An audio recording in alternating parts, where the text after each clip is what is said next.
नमस्कार मित्रों, आप सभी का बहुत बहुत स्वागत है। दोस्तों, हमने पिछली कक्षा में कक्षा 7 का पाठ 3 स्वावलंबनम पढ़ लिया था। आज अपन उसका अभ्यास कार्य करते हैं। प्रश्न 1, उच्चारणम कुरुत। नीचे दिए गए शब्दों का उच्चारण करना है। विंशतिः मतलब 20, द्वाविंशतिः 22, चतुर्विंशतिः 24, पंचविंशतिः 25, अष्टाविंशतिः 28, नवविंशतिः 29, त्रिंशत् 30, द्वात्रिंशत् 32, त्रयस्त्रिंशत् 33, चतुस्त्रिंशत् 34, अष्टात्रिंशत् 38, नवत्रिंशत् 39, चत्वारिंशत् 40, द्विचत्वारिंशत् 42, त्र्यश्चत्वारिंशत् 43, चतुश्चत्वारिंशत् 44, सप्तचत्वारिंशत् 47, पंचाशत् 50। इस प्रकार से इनका उच्चारण करना है। प्रश्न 2, अधोलिखितानां प्रश्नानाम् उत्तराणि लिखत। निम्नलिखित प्रश्नों के उत्तर देने हैं। सबसे पहला प्रश्न है, कस्य भवने सर्वविधानि सुख साधनानि आसन। कस्य भवने किसके भवन में, किसके घर में, सर्वविधानि सभी प्रकार की, सुख साधनानि सुख की चीज़ें आसन थीं। किसके घर में सभी प्रकार की सुख की चीज़ें थीं?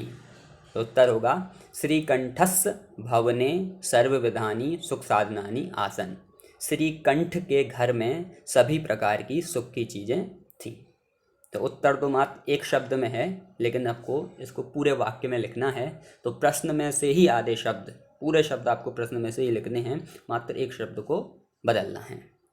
दूसरा प्रश्न है, कस्य गृहे कोऽपि भृत्यः नास्ति। किसके घर में कोई नौकर नहीं था? उत्तर होगा कृष्णमूर्तेः गृहे कोऽपि भृत्यः नास्ति। कृष्णमूर्ति के घर में कोई भी नौकर नहीं था। तीसरा, श्रीकंठस्य आतिथ्यम के अकुर्वन्। श्रीकंठ का अतिथि सत्कार किनने किया? उत्तर है श्रीकंठस्य आतिथ्यम कृष्णमूर्ति तस्य माता पिता च अकुर्वन्। श्रीकंठ का अतिथि सत्कार कृष्णमूर्ति तथा उनके माता पिता ने किया था। अगला प्रश्न है, सर्वदा कुत्र सुखम। हमेशा सुख कहाँ है? तो उत्तर है सर्वदा स्वावलंबने सुखम। हमेशा स्वावलंबन में सुख है। अगला प्रश्न, श्रीकंठः कृष्णमूर्तेः गृहं कदा अगच्छत्। श्रीकंठ कृष्णमूर्ति के घर कब गया था? कब गया था? सुबह 9 बजे गया था।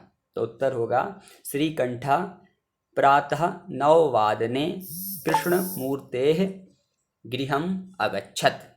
श्रीकंठ सुबह 9 बजे कृष्णमूर्ति के घर गया था।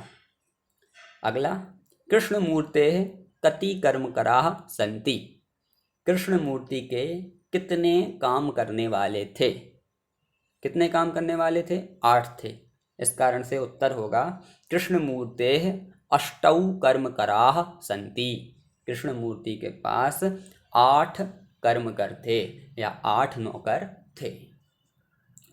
अगला प्रश्न है प्रश्न 3, चित्राणि गणयित्वा तदधः संख्यावाचक शब्दम लिखत।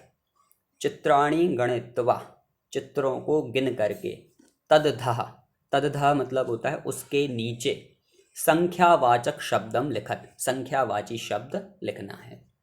सबसे पहले चित्र में हमें बहुत सारे घड़े दिखाई दे रहे हैं और अगर अपन उनको गिनेंगे तो पता चलेगा कि वो 18 हैं। इस कारण से लिखा जाएगा अष्टादश घटानि। अष्टादश 18, घटानि घड़े। अब अष्टादश बहुवचन का शब्द है, इस कारण से घट शब्द का बहुवचन लिखा जाएगा। ठीक है, घट शब्द का बहुवचन होता है घटानि।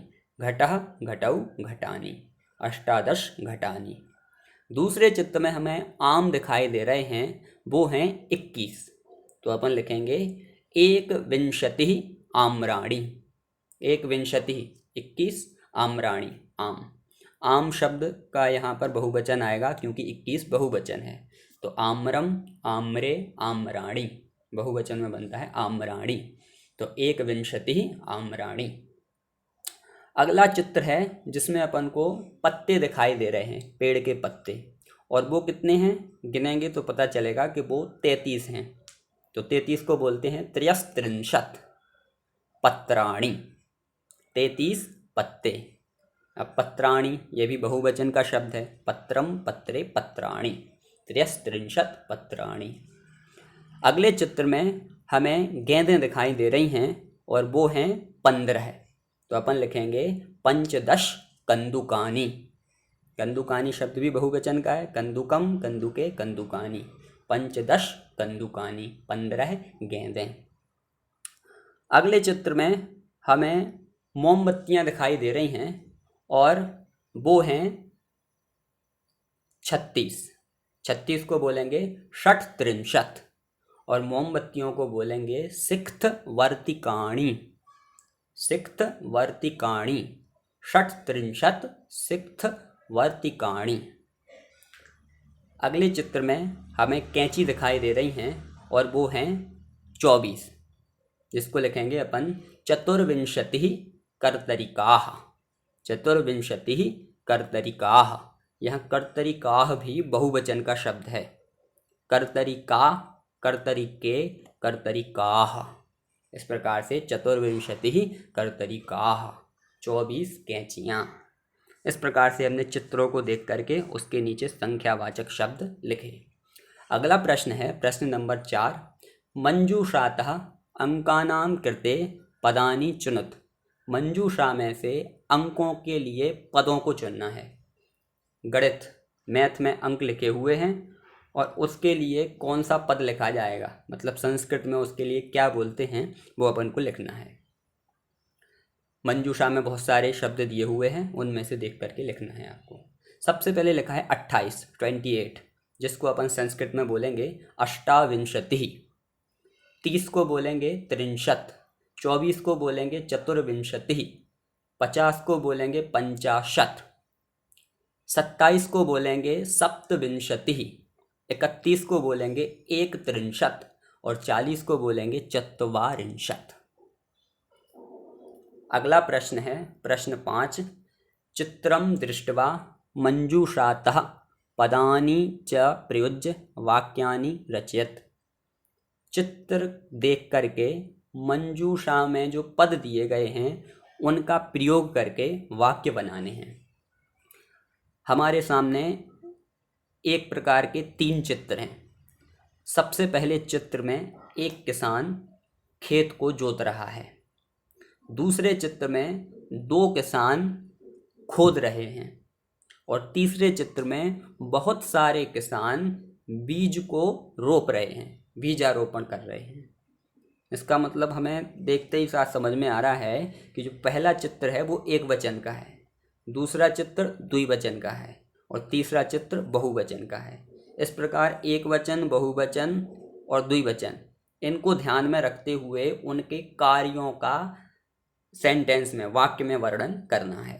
और किन के आधार पर? जो मंजूषा में शब्द दिए हुए हैं उनके आधार पर करना है। देखो, मंजूषा में शब्द दिए हुए हैं, आपको दिखाई दे रहे होंगे।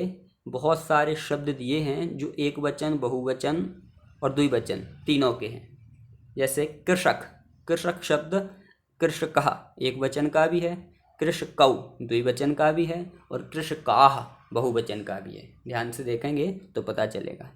वैसे ही एषः, एतौ, एते ये भी एक वचन, द्विवचन और बहुवचन के शब्द हैं। और क्रियाओं में भी आपको दिखाई दे रहे होंगे। एक क्रिया तो है एक वचन की, कर्षति। दूसरी क्रिया है द्विवचन की, कुरुतः। और तीसरी क्रिया है बहुवचन की, रोपयन्ति। इस प्रकार से कुछ शब्द हैं वो भी एक वचन, द्विवचन और बहुवचन के दिए हैं और क्रियाएं भी एक वचन, द्विवचन और बहुवचन की दी हुई हैं। उनके आधार पर अपन को इसका वर्णन करना है। तो सबसे पहला प्रश्न बनेगा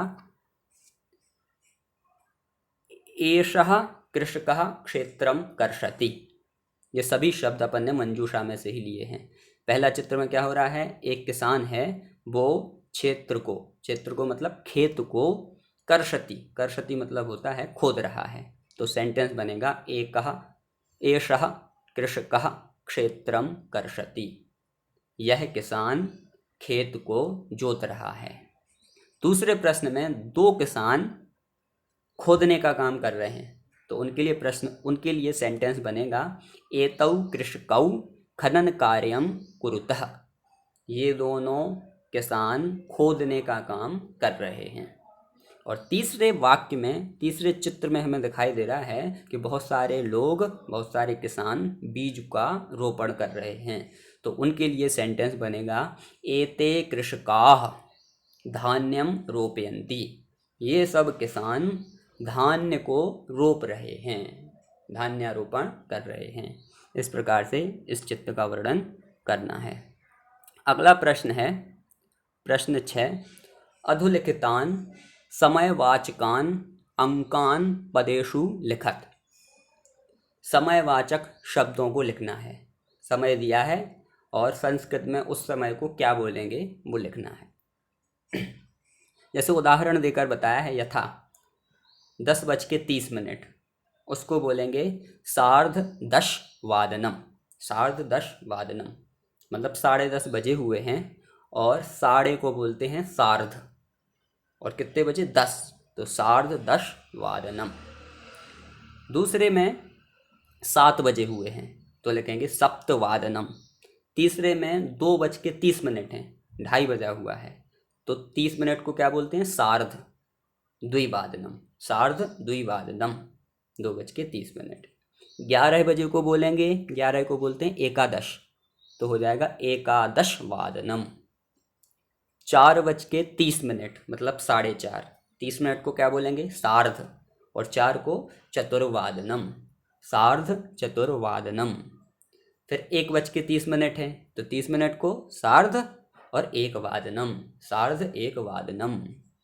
आगे 5 बजे हुए हैं पंचवादनम। 3:30, 3:30, 30 मिनट को सार्ध और 3 बजे को त्रिवादनम, सार्ध-त्रिवादनम। आगे 9वादनम, फिर 12:30 को सार्ध 30 मिनट को बोलेंगे सार्ध, और 12 को द्वादशवादनम, सार्ध-द्वादशवादनम। फिर 8वादनम, फिर सार्ध-सप्तवादनम। इस प्रकार से हम समयों को लिखेंगे। अगला प्रश्न है प्रश्न 7, मंजूषातः पदानि चित्वा रिक्त स्थानानि पूरयत। मंजूषा में से पदों को चुन करके रिक्त स्थानों की पूर्ति करनी है। क नंबर का प्रश्न है, खाली स्थान ऋतवः भवन्ति। ऋतवः भवन्ति, ऋतु होती हैं, कितनी होती हैं ऋतु, 6 होती हैं, इस कारण से षड। दूसरा, मासाः खाली स्थान भवन्ति। मासाः मतलब महीने, भवन्ति मतलब होते हैं, कितने होते हैं महीने, 12 होते हैं, तो 12 के लिए द्वादश। तीसरा, एकस्मिन् मासे खाली स्थान अथवा एक खाली स्थान दिवसाः भवन्ति। एक मास में, एक महीने में कितने दिन होते हैं, 30, तो अपन पहले खाली स्थान में भरेंगे 63, अथवा कभी कभी कोई महीने में 31 भी होते हैं, तो भरेंगे 1 दिवसाः भवन्ति। अगला है, फरवरी मासे सामान्यतया खाली स्थान दिनानि भवन्ति। सामान्यतया फरवरी मास में कितने दिन होते हैं, फरवरी के महीने में 28 दिन होते हैं, इस कारण से लिखा जाएगा 28। और 5वें नंबर का खाली स्थान है, मम शरीरे खाली स्थान हस्तौ स्तः। मेरे शरीर में हस्तौ स्तः, हाथ हैं, कितने हाथ हैं, द्वौ भरा जाएगा। इस प्रकार से मंजूषा में लिखे हुए शब्दों का अपन को अर्थ पता है और खाली स्थान में जो वाक्य है उसका अर्थ पता है, तो अपन खाली स्थान बहुत ही आसानी से भर सकते हैं। तो इस प्रकार अपन ने आज इस कक्षा में 7वीं कक्षा का पाठ 3 स्वावलंबन का अभ्यास कार्य किया। अब अपन अगली कक्षा में अगले पाठ को लेकर के मिलेंगे। नमस्कार।